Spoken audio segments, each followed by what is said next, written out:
Hey everybody, it's the world's hairiest cheerleader here again.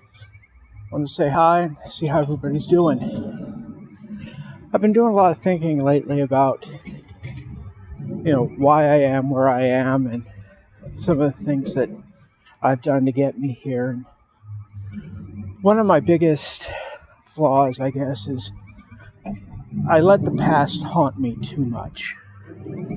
I always feel like I have to make up for the misadventures or mistakes and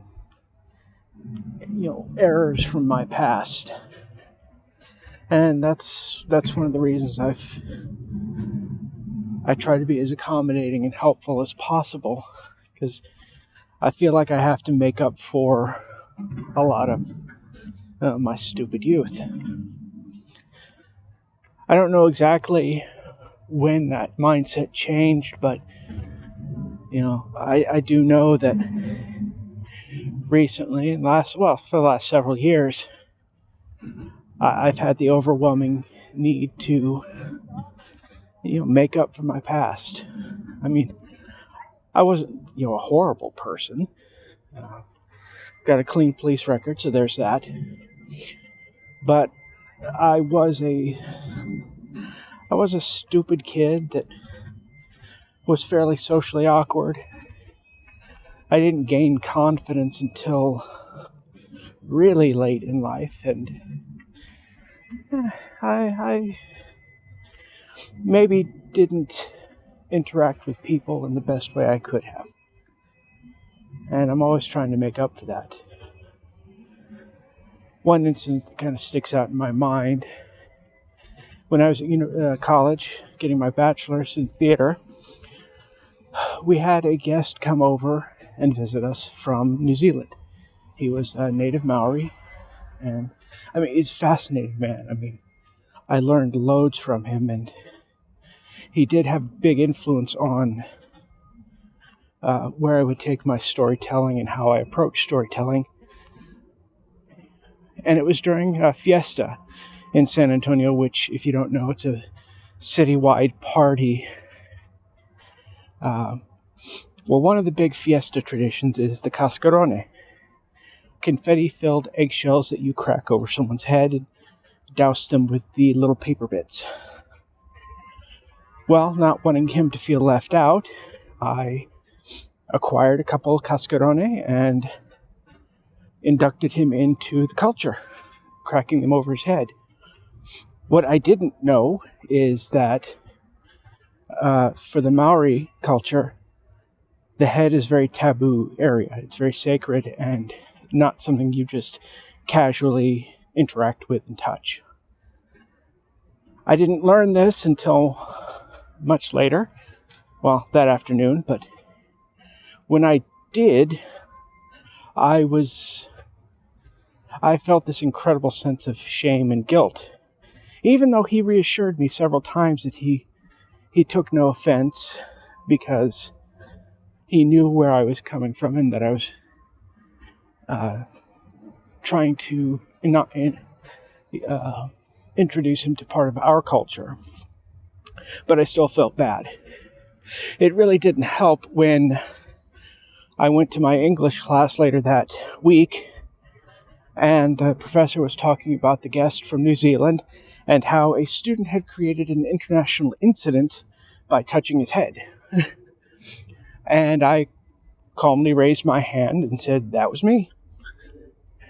And like I said, he forgave me immediately, but I didn't forgive myself. And it wasn't for years, when I saw him again in New Zealand, that he figuratively took me by the shoulders, looked at me and said, I forgive you. There's nothing to be guilty about. There's nothing to feel bad about. There's no reason to. And I guess what I'm trying to get at is I need to start doing that with myself a little bit more. I accept the things that I did in my past may not have always been the best examples of what I could be, but I'd like to think I'm trying to be the best that I can be right now. And I'm working through that. I try daily to be better than I was the day before. I have slip-ups, as we all do. But I'm doing my best to be as good as I can be. Not only for myself, but for my friends and family.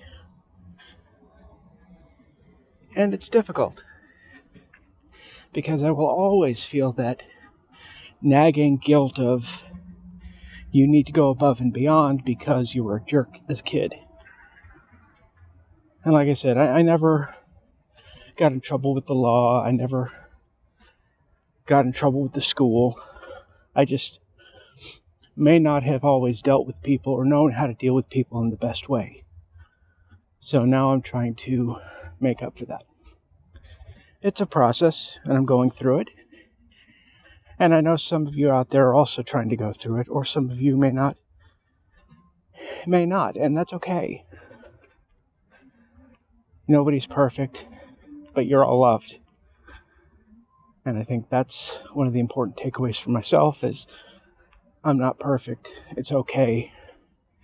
But I'm still going to do the best I can to be the better person every day. Well, I think I've taken up enough of your time for today. As always, if you have any questions, comments, or concerns, please leave them in the feedback. If there's anything you want to ask me, please be my guest. I mean, I've told you about my near suicide, so it's not like there's a whole lot that's off the table. And please, like, share, and subscribe. We're ticking slowly towards 30 subscribers, and when we get there, I will have a giveaway. One of my Harry Potter style wands, so if that's something that interests you, or you want to make it a good, early Christmas gift, or an easy Christmas gift, or Yule gift, whatever you celebrate, please help me get subscribers. As always, thank you very much. I appreciate you listening, and I'll talk to you later. Bye.